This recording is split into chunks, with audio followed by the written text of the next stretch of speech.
नमस्कार। मेरे हरियाणावासी मित्रों, भाइयों बहनों, जैसा हर दिन हम कोरोना के विषय को लेकर के अपनी बात करते हैं, आज इस समस्या को इस प्रकार से मैं रखूंगा कि ये समस्या विश्व भर की है। भारतवर्ष में हम सब लोग, चाहे वो प्रदेश के नाते से, चाहे देश के नाते से, इस लड़ाई में हम लोग लगे हैं।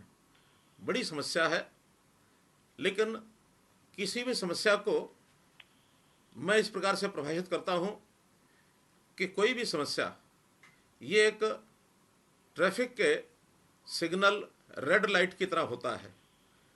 मानो रेड लाइट आई है, हम रुके हैं, लेकिन कुछ क्षण के बाद ग्रीन लाइट भी आएगी, और जब ग्रीन लाइट आएगी तो हम आगे बढ़ जाएंगे। इसलिए कितनी ही कठोर है, भयंकर है, लेकिन हम इसमें मुकाबले में लगे हैं, मुकाबले में जीतेंगे और आगे बढ़ेंगे। विश्वास, एक संकल्प, ये हमको लेकर चलना है। कष्ट की ये घड़ी है, इस कष्ट की घड़ी में हमको इसमें से बाहर निकलने के लिए बहुत लोग बहुत कुछ समझाएंगे, लेकिन आज मैं कहना चाहूँगा कि आज समझाने का विषय नहीं है, आज स्वयं समझने का विषय है। यदि हम स्वयं अच्छी प्रकार से समझ गए तो इन चीज़ों में से हम पार पा जाएंगे। हम लोगों को कोई भी फैसले के लिए सामूहिक रूप से फैसला लेना, सामान्यतया ऐसे फैसले जब अपने बारे में लिए जाते हैं तो आसान होते हैं, लेकिन जब कभी दूसरों के लिए लिए जाते हैं थोड़ा कठिन होते हैं। लेकिन ये फैसला न अब केवल अपने लिए है, न केवल दूसरे के लिए है, ये हम सब मिल करके सबके लिए फैसला लेने वाले हैं कि हमें किन किन चीज़ों का पालन करना चाहिए।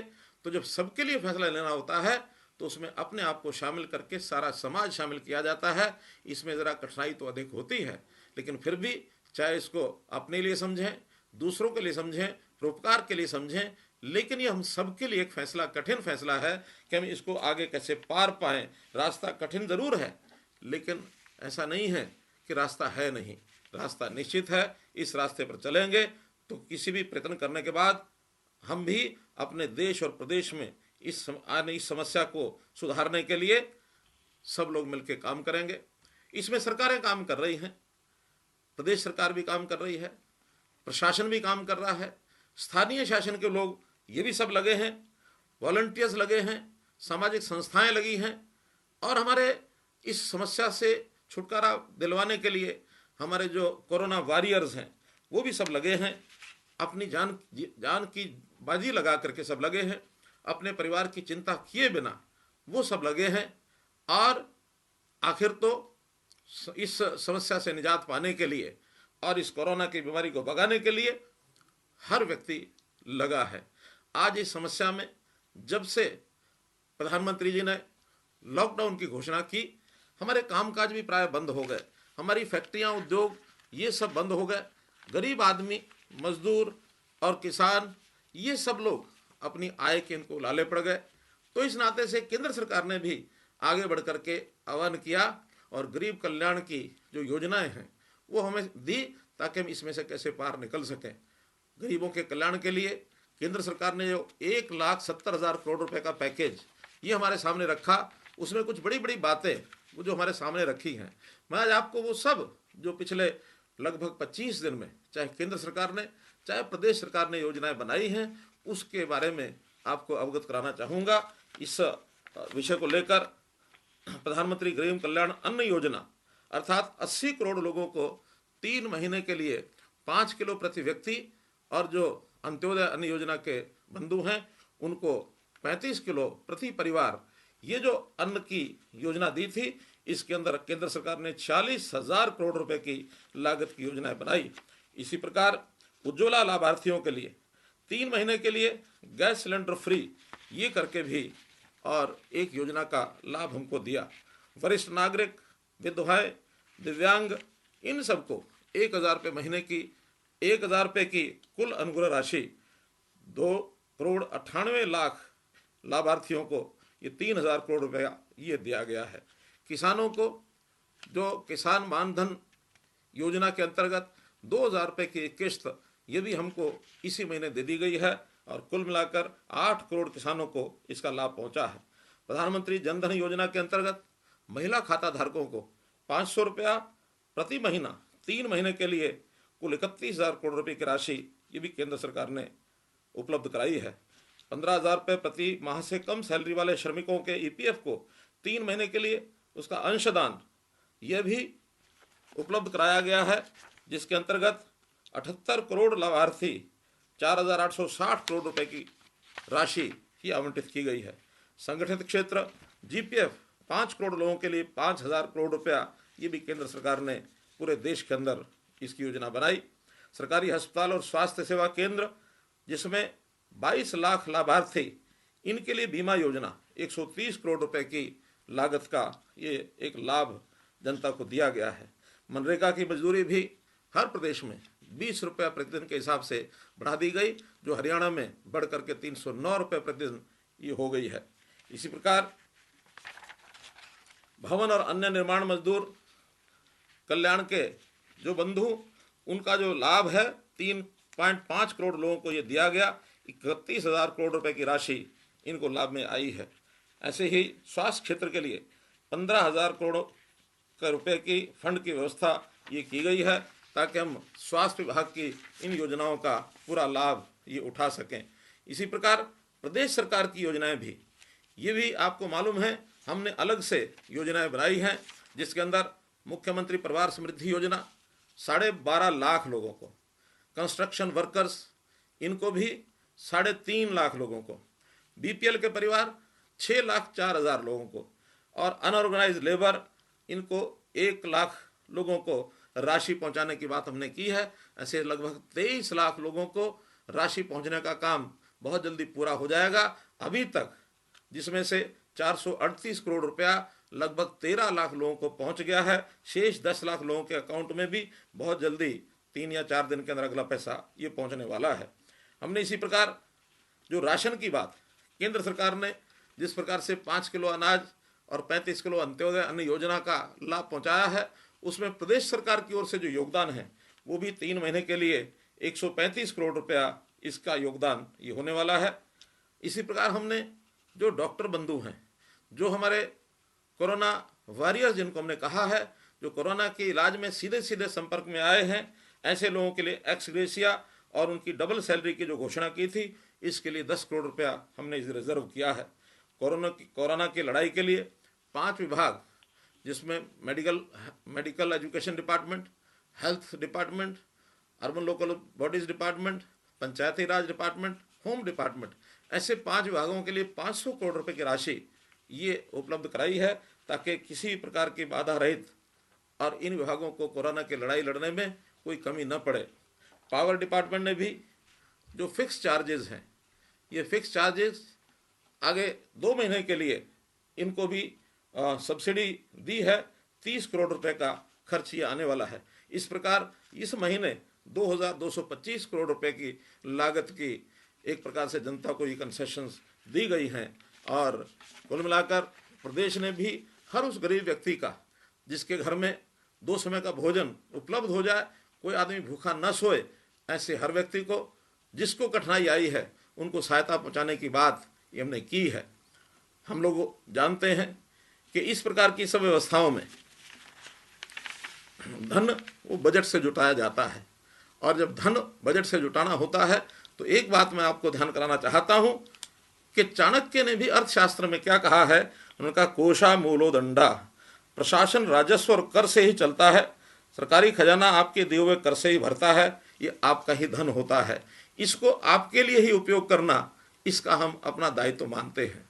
जहाँ तक बजट का विषय है, हम लोग हर वर्ष अपनी प्राप्तियां और अपने खर्च इसको निर्धारित करते हैं, लेकिन चूंकि प्रदेश में एक प्रकार से आर्थिक स्थिति, उसकी जो प्राप्तियां हैं वो प्राय नगण्य हो गई हैं, क्योंकि कामकाज सब रुक गए हैं। चाहे वो जीएसटी का पैसा, जो general sales tax, service tax, इस नाते से आना था गुड्स एंड सर्विस टैक्स के अंतर्गत, 2500 करोड़ रुपया हमको प्राप्त होने वाला था, लेकिन अनुमान है कि 1000 करोड़ रुपया ही इस बार हमको प्राप्त हो पाएगा। इसी प्रकार स्टाम्प ड्यूटी 600 करोड़ रुपया प्राप्त होने वाला था, कोई पैसा, क्योंकि ज़मीनों की खरीद फरोख्त ये बंद हो गई है, कोई पैसा इसमें आने वाला नहीं है। एक्साइज ड्यूटी लगभग 1000 करोड़ रुपया की अनुमान, जिसमें से मात्र 100 करोड़ रुपया ये आएगा ऐसा लगता है। इसी प्रकार वैट का भी लगभग 782 करोड़ रुपया, इसमें से भी कुल मिलाकर 100 करोड़ रुपया अधिकतम ये आने की संभावना है। अन्य टैक्सेस 300 करोड़ रुपया, कुल मिलाकर महीने भर में 6200 करोड़ रुपए की आमदन ये होने का, प्राप्तियां होने का एक जो अनुमान बजट में लगाया गया था। लेकिन इस कोरोना की समस्या के कारण से हमारी जिंदगी प्राय ठहर सी गई है, जिसके कारण से आर्थिक गतिविधियां वो प्राय सब रुक गई हैं। और इसमें यदि बहुत अधिक से अधिक अनुमान भी अब लगाते हैं तो 1600 करोड़ रुपया ही आने की संभावना है। कुल मिलाकर 4600 करोड़ रुपए का प्रबंध ये हमको करना होगा। बहुत से खर्च ऐसे हैं जिन खर्चों के लिए हम लोग करने ही होते हैं, अनिवार्यता है। जैसे हमारे कर्मचारी, उनके वेतन, ये वेतन लगभग 1850 करोड़ रुपया ये हर महीने हमको देना होता है। पेंशन्स 750 करोड़ रुपया ये जाने ही वाली हैं। Social pension, social security pension अर्थात हमारी वृद्धावस्था पेंशन, हमारे दिव्यांग बंधुओं को पेंशन, हमारी विधवा बहनों को पेंशन 650 करोड़ रुपया ये हर महीने का हमारा खर्च है। ऐसे ही पावर की सब्सिडी 575 करोड़ रुपए, जो हमने अभी तक ऋण लिया है उस ऋण की वापसी और ब्याज 1700 करोड़ रुपए। कुल अन्य खर्चे जितने आवश्यक हैं उनको सबको यदि मिला लेते हैं तो ये 6200 करोड़ रुपया ही बनता है। अब इस 6200 करोड़ का खर्च हम लोगों को पूरा करने के लिए आखिर तो इसमें या कोई ग्रांट सेंट्रल गवर्नमेंट दे, अन्यथा ये हमको कर्ज लेना होगा, क्योंकि कुल मिलाकर जो धन है वो समाज का धन है, आपका धन है। ये वो ज़माना चला गया कि जिस ज़माने में, पुराने ज़माने में राजे महाराजे रजवाड़े होते थे, उनके अपने खजाने होते थे, शाही खजाना।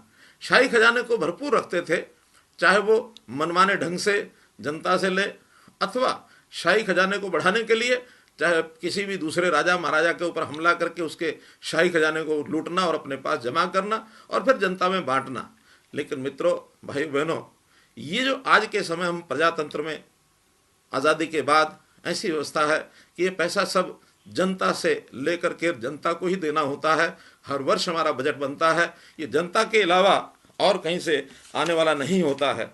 तो उस नाते से मैं अपील करना चाहता हूँ कि ये जो कोरोना का समय है, इस समय पर हम लोगों को इन सब बातों पर विचार करना होगा कि आखिर हम भी इस समय अपने दायित्व को कैसे निभाएं।